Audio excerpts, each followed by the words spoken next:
پہلی بات تو یہ کہ 2019 میں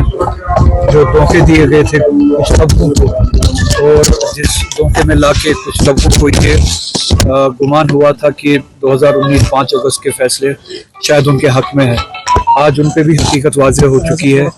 کہ 5 اگست 2019 کے جو فیصلے تھے نہ صرف کشمیری لوگوں کے خلاف تھے، پورے جموں کشمیر عوام کے خلاف تھے۔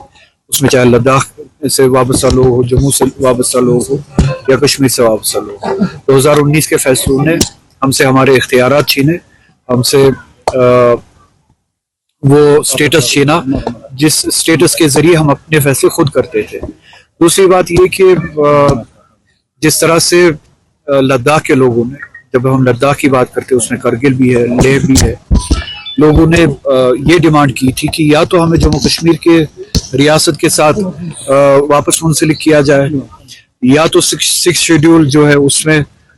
ہمیں شامل کیا جائے اور ہمیں بھی اسٹیٹ ہوڈ دیا جائے سکس شیڈول کے ساتھ ساتھ۔ تو جب تک یہ 5 سالوں تک پرامن طریقے سے بات کر رہے تھے، اپنی ڈیمانڈ کو رکھ رہے تھے، چاہے وہ دلی میں ہو، چاہے وہ لیہ میں ہو، چاہے وہ کرگل میں ہو، تب تک مغرور ہو کے یا بے پرواہ ہو کے ان کی طرف جو دھیان نہیں دیا گیا، جو توجہ نہیں دی گئی، جو احترام نہیں دیا گیا ایک ڈیموکریٹک سٹرگل کو یا پرامن کوشش کو، تو سب سے بڑے مجرم تو اقتدار میں بیٹھے دلی میں وہ لوگ ہیں جو فیصلہ لیتے ہیں، جو پرامن لوگوں کی پرامن باتوں کو سنتے نہیں ہے۔ 5 سال سے یہ لوگ، 6 سال سے یہ لوگ ان 2-4 باتوں پہ ڈیمانڈ کر رہے ہیں، یا تو ہمیں جموں کشمیر کے ساتھ واپس شامل کیا جائے اور ہمارا سٹیٹس بحال کیا جائے، یا ہمارا سٹیٹ ہوڈ بحال کیا جائے لداخ کا 6 شیڈول کے ساتھ۔ تو ابھی تک ان کے ساتھ انگیج کیا جانا چاہیے تھا، پرامن طریقے سے جب یہ بات کر رہے تھے ان کے ساتھ بامانہ طریقے سے انگیج کیا جانا چاہیے تھا، ان کی ایسپریشنز کا احترام رکھا جانا چاہیے تھا اور ان کی ڈیمانڈز کو پورا کیا جانا چاہیے تھا۔ اب جب کہ کل یا پرسوں بدقسمتی سے ایک واقعہ پیش آیا، اس واقعے کی آڑ میں اب ان کی جائز ڈیمانڈ کو یا ان کی جائز سٹرگل کو بدنام کیا جا رہا ہے، اینٹی نیشنل بتا کے یا چائنیز ایجنٹ بتا کے یا ISI کا ایجنٹ بتا کے۔ کل تک جب یہ 6 سال تک پرامن طریقے سے بات کر رہے تھے اور آج بھی پرامن طریقے سے بات کر رہے تھے، تب تک آپ نے ان کو انگیج کیوں نہیں کیا؟ ان کے ساتھ ٹیبل پہ کیوں نہیں بیٹھے؟ مذاکرات اس طریقے سے کیوں نہیں کیے کہ وہ کسی نتیجے پہ پہنچتے اور حالات اس حد تک خراب نہیں ہوتے؟ کیا آپ چاہتے ہیں کہ حالات یا لوگوں کو اس حد تک دھکیلا جائے جہاں پہ مایوسی ہو، اور مایوسی کے ویکیوم میں، مایوسی کے اس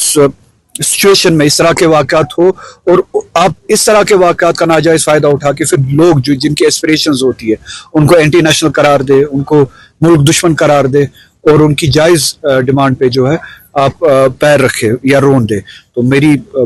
آپ کے ذریعے سے گزارش ہوگی لداخ کے عوام کے ساتھ کہ وہ پرامن طریقے سے اپنی سٹرگل کرتے رہے، ہم سب ان کے ساتھ ہیں۔ اگر وہ چاہتے ہیں کہ ان کی ڈیمانڈ یہ ہو کہ وہ جموں کشمیر کے ساتھ منسلک ہو، ہم ان کے ساتھ ہیں۔ اگر وہ 6 شیڈول کے ساتھ ساتھ اپنے سٹیٹس کی واپس بحالی کے لیے کوشش کرنا چاہتے ہیں، ہم ان کے ساتھ ہیں۔ 6 شیڈول کے ساتھ ساتھ اپنے سٹیٹ ہوڈ کے ساتھ کے بارے میں بات کرنا چاہتے ہیں، ہم ان کے ساتھ ہیں۔ پرامن طریقے سے وہ اپنی لڑائی لڑے، جموں کشمیر کے عوام ان کے ساتھ ہے۔ سر، یہ سکینہ اتو صاحبہ نے پچھلی بار بولا تھا کہ رولا صاحب عمر گورنمنٹ کو نشانہ بناتے، جبکہ وہ خود اسمبلی میں ہے، تو یہ پارلیمنٹ میں ہے، وہاں پر تو کوئی بات نہیں کرتا۔ وہ سب کے سامنے اس پارلیمنٹ میں کیا باتیں ہوتی ہے، کیا باتیں نہیں ہوتی، وہ سب کے سامنے ان باتوں کا جواب مجھے دینے کی ضرورت نہیں ہے۔ رولا صاحب،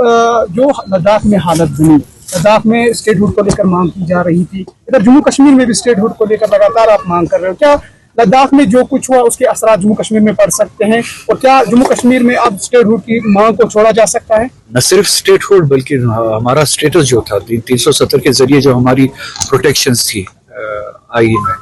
وہ کل اس کی ڈیمانڈ کل بھی زندہ تھی، آج بھی زندہ ہے۔ کبھی آپ لوگوں میں وہ مایوسی دیکھتے، وہ اس وجہ سے ہے کہ جو پاور میں لوگ ہیں، دلی میں لوگ ہیں، وہ لوگوں کی ایسپریشنز کو اہمیت نہیں دیتے، اس کو امپورٹنس نہیں دیتے، ویلیو نہیں دیتے۔ اس کا مطلب یہ نہیں ہے کہ اپنی لوگوں نے اپنی جائز ایسپریشنز چھوڑ دی ہے۔ تو لداخ میں جو ڈیمانڈ ہے لوگوں کی, جو اسٹرگل ہے, وہ ریفلیکشن ہے جو جموں کشمیر کے لوگ کی عوام جو ہے ان جنرل جو فیل کرتے ہیں. تو بہتر ہوگا اس ملک کے لیے جب تک پرامن طریقے سے, ڈیموکریٹک طریقے سے لوگ اپنی بات کرتے ہیں, اپنے ایسپریشنز کے بارے میں بات کرتے ہیں, اپنے حقوق کے بارے میں بات کرتے ہیں, تو ان کو سنا جائے اور ان کی جائز مانگوں کو پورا کیا جائے, ہمارے اسٹیٹس کو بحال کیا جائے. خدا نہ خاصا اس طرح کا ویکیوم کریٹ نہ ہو کہ جس میں جو ہے پھر اس عوام کو بھی اور ملک کو بھی نقصان اٹھانا پڑے. یہ کسی کے حق میں نہیں ہے. جمہوری طریقے سے, پرامن طریقے سے اگر جموں کشمیر کے عوام ہم سب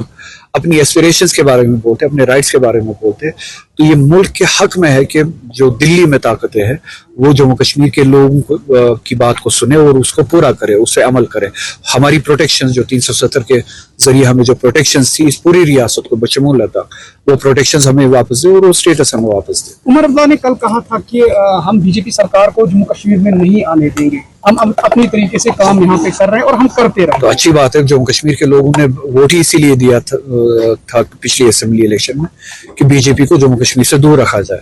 تو یہ ہماری ذمہ داری ہے, یہ کسی پہ مہربانی نہیں ہے, ہماری ذمہ داری ہے اس وعدے پہ عمل کرنا ہے.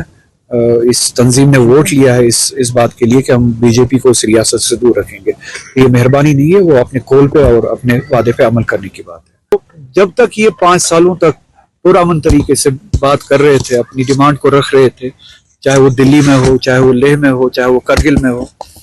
تب تک مغرور ہو کے یا بے پرواہ ہو کے ان کی طرف جو دھیان نہیں دیا گیا, جو توجہ نہیں دی گئی, جو احترام نہیں دیا گیا ایک ڈیموکریٹک اسٹرگل کو یا پرامن کوشش کو, تو سب سے بڑے مجرم تو اقتدار میں بیٹھے دلی میں وہ لوگ ہیں جو فیصلہ لیتے ہیں, جو پرامن لوگوں کی پرامن باتوں کو سنتے نہیں ہے. 5 سال سے یہ لوگ, 6 سال سے یہ لوگ ان 2-4 باتوں پہ ڈیمانڈ کر رہے ہیں, یا تو ہمیں جموں کشمیر کے ساتھ واپس شامل کیا جائے اور ہمارا اسٹیٹس بحال کیا جائے, یا ہمارا اسٹیٹ ہوڈ بحال کیا جائے لداخ کا 6 شیڈول کے ساتھ. تو ابھی تک ان کے ساتھ انگیج کیا جانا چاہیے تھا, پرامن طریقے سے جب یہ بات کر رہے تھے ان کے ساتھ بامانہ طریقے سے انگیج کیا جانا چاہیے تھا, ان کی ایسپریشنز کا احترام رکھا جانا چاہیے تھا اور ان کی ڈیمانڈز کو پورا کیا جانا چاہیے تھا. اب جب کہ کل یا پرسوں بدقسمتی سے ایک واقعہ پیش آیا, اس واقعے کی آڑ میں اب ان کی جائز ڈیمانڈ کو یا ان کی جائز اسٹرگل کو بدنام کیا جا رہا ہے, اینٹی نیشنل بتا کے, یا چائنیز ایجنٹ بتا کے, یا ISI کا ایجنٹ بتا کے. کل تک جب یہ 6 سال تک پرامن طریقے سے بات کر رہے تھے اور آج بھی پرامن طریقے سے بات کر رہے تھے, تب تک آپ نے ان کو انگیج کیوں نہیں کیا, ان کے ساتھ ٹیبل پہ کیوں نہیں بیٹھے, مذاکرات اس طریقے سے کیوں نہیں کیے کہ وہ کسی نتیجے پہ پہنچتے اور حالات اس حد تک خراب نہیں ہوتے. کیا آپ چاہتے ہیں کہ حالات یا لوگوں کو اس حد تک دھکیلا جائے جہاں پہ مایوسی ہو, اور مایوسی کے ویکیوم میں, مایوسی کے اس سچویشن میں اس طرح کے واقعات ہو, اور آپ اس طرح کے واقعات کا ناجائز فائدہ اٹھا کے پھر لوگ جن کی ایسپریشنز ہوتی ہے ان کو اینٹی نیشنل قرار دے, ان کو ملک دشمن قرار دے, اور ان کی جائز ڈیمانڈ پہ جو ہے آپ پیر رکھے یا رون دے. تو میری آپ کے ذریعے سے گزارش ہوگی لداخ کے عوام کے ساتھ کہ وہ پرامن طریقے سے اپنی اسٹرگل کرتے رہے, ہم سب ان کے ساتھ ہیں. اگر وہ چاہتے ہیں کہ ان کی ڈیمانڈ یہ ہو کہ وہ جموں کشمیر کے ساتھ منسلک ہو, ہم ان کے ساتھ ہیں. اگر وہ 6 شیڈول کے ساتھ ساتھ اپنے اسٹیٹس کی واپس بحالی کے لیے کوشش کرنا چاہتے ہیں, ہم ان کے ساتھ ہیں. 6 شیڈول کے ساتھ ساتھ اپنے اسٹیٹ کے ساتھ کے بارے میں بات کرنا چاہتے ہیں, ہم ان کے ساتھ ہیں. پرامن طریقے سے وہ اپنی لڑائی لڑے, جموں کشمیر کے عوام ان کے ساتھ ہے. سر, یہ سکینہ اتو صاحبہ نے پچھلی بار بولا تھا کہ رولا صاحب عمر گورنمنٹ کو نشانہ بناتے, جبکہ وہ خود اسمبلی میں ہے, تو یہ پارلیمنٹ میں ہے, تو وہاں پر تو کوئی بات نہیں کرتا. وہ سب کے سامنے اس پارلیمنٹ میں کیا باتیں ہوتی ہے, کیا باتیں نہیں ہوتی, وہ سب کے سامنے. ان باتوں کا جواب مجھے دینے کی ضرورت نہیں ہے. رولا صاحب, جو لداخ میں حالت بنی, لداخ میں اسٹیٹ ہوڈ کو لے کر مانگ کی جا رہی تھی, ادھر جموں کشمیر میں بھی اسٹیٹ ہوڈ کو لے کر لگاتار آپ مانگ کر رہے ہو. کیا لداخ میں جو کچھ ہوا اس کے اثرات جموں کشمیر میں پڑ سکتے ہیں, اور کیا جموں کشمیر میں اب اسٹیٹ ہوڈ کی مانگ کو چھوڑا جا سکتا ہے؟ نہ صرف اسٹیٹ ہوڈ بلکہ ہمارا اسٹیٹس جو تھا 370 کے ذریعے جو ہماری پروٹیکشنز تھی آئین میں, وہ کل اس کی ڈیمانڈ کل بھی زندہ تھی, آج بھی زندہ ہے. کبھی آپ لوگوں میں وہ مایوسی دیکھتے, وہ اس وجہ سے ہے کہ جو